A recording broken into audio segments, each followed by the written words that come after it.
ko lang, mapipilitan ako magsumbong sa polis.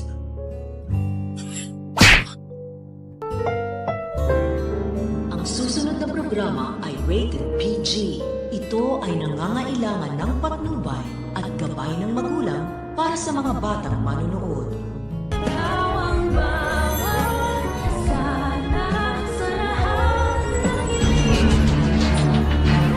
Huwag kang makikinig sa kanya. Iba na siya. Halimaw na ang daddy mo. Please, pakawalan mo na ako. Talaga nga namang kuhang-kuha ni Direk at ng mga writers ang inis at galit ng mga viewers ng abot kamay na pangarap. Dahil ang inakakala ng lahat na pagliligtas ni Harry dito kay Lynette ay naudlot pa nang dahil nga sa nakonsensya siya. Dahil tama nga na naman si Aling Susan sa blood is thicker than water. Dahil nang maisip ni Harry ang mga kabutihan ng kanyang ama sa kanya noon ay hindi na natuloy ang pagsusumbong nito sa mga tanod. Kaya naman ngayon ay tuloy-tuloy pa rin ang pagdurusa ni Lynette at ito ngayon nakatali na naman at bihag ni Carlos. Kaya naman magmamakaawa itong si Lynette kay Harry, napakawala na lang siya dahil kung tutuusin daw ay halimaw na itong si Carlos at hindi na ito ang tatay na kilala ni Harry at kailangan ng mabuksan ng isipan ni Harry bago pa mahuli ang lahat. Buong akala naman ni Lynette nakakalaga na siya ni Harry dahil tumayo ito.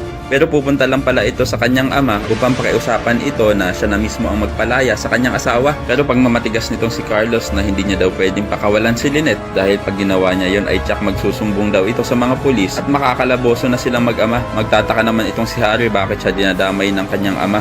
Obviously, idadamay siya ni Carlos bilang accessory to the crime. Pero mukhang tuluyan na nakonsensya itong si Harry at kapag hindi pa rin daw pinakawalan ni Carlos ang kanyang asawang si Lynette, ay siya na mismo ang magsusuplong sa kanyang ama at wala na siyang pakialam kung makulong ito habang buhay. At dahil dito ay tila magdidilim ang paningin nitong si Carlos at makikita niya ang frying pan at makukuha niya ito at ihahataw niya ito sa ulo ng kawawang si Harry. Dali-dali namang bubulagta sa sahig itong si Harry at mawawala ng malay. Kaya naman ko isa ka rin sa mga umaasang sana hindi napuruhan itong si Harry at mabuhay pa ito ay pakilike ang video na ito and don't forget to subscribe.